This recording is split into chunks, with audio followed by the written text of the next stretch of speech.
அனைவருக்கும் வணக்கம். இது ஏகேஎன் ஸ்டுடியோ. வீடியோ பார்க்குற நீங்க சப்ஸ்கிரைபர்ஸ் பண்ணிட்டீங்கன்னா கொஞ்சம் நல்லாயிருக்கும். கொஞ்சம் சந்தோஷமா இருக்கும். விஜய் நடித்துள்ள ஜனநாயகன் படத்துலருந்து தளபதி கச்சேரி பாட்டு ரியாக்ஷன் பண்றேன். பார்க்காதவங்க கீழ அந்த பாட்ட பார்த்துட்டு வந்துருங்க.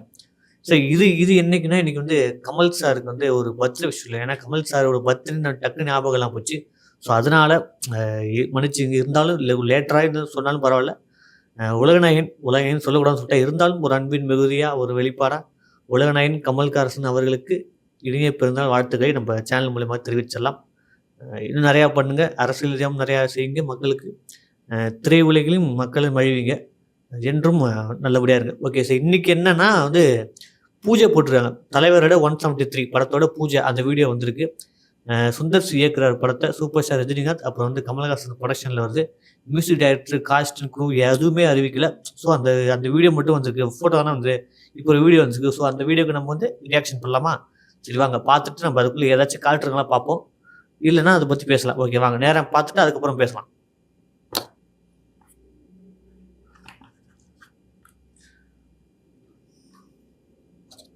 ரெடி ஸ்டார்ட் 1, 2, 3 போடு, போடு. இந்த பவரே பவர் தான். அப்பா! தலைவர்னா சும்மாவா? கோல்டு கலர் சூப்பரா இருக்குல்ல? கே. பாலச்சந்திரா. அப்பா! பயங்கரமா இருக்கு. கமலஹாசன் ரெஜின்.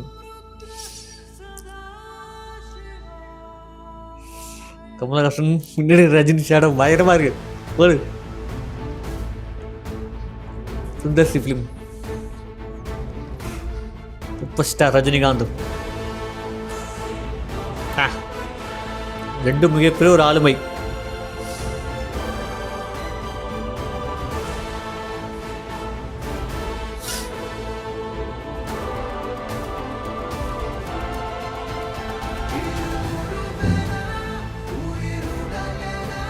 இந்த பாட்டு என்ன பாட்டுன்னு தெரியலையே.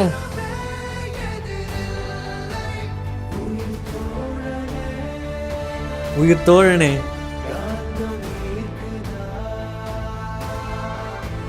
வேற லெவல் பா ரெண்டு பேரும். பாரு.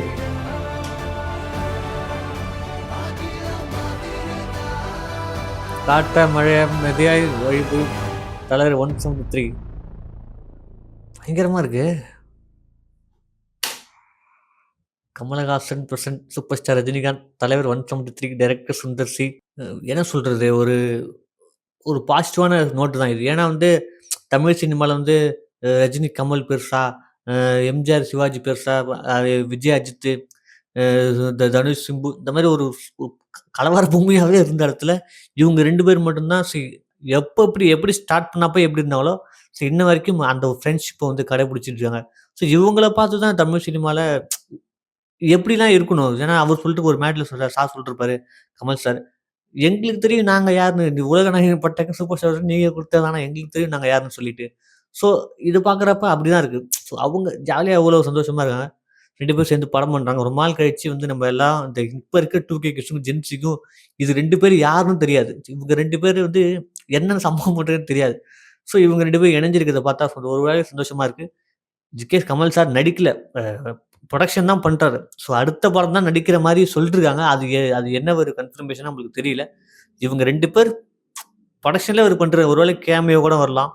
எப்படின்னு தெரியல. அது இல்லாம வேற இப்போ மிகப்பெரிய நெகட்டிவ் பரவிட்டு இருக்கு. ஏன்னா சுந்தர் சி வந்து அரண்மனை 5 எடுக்க போறாரு.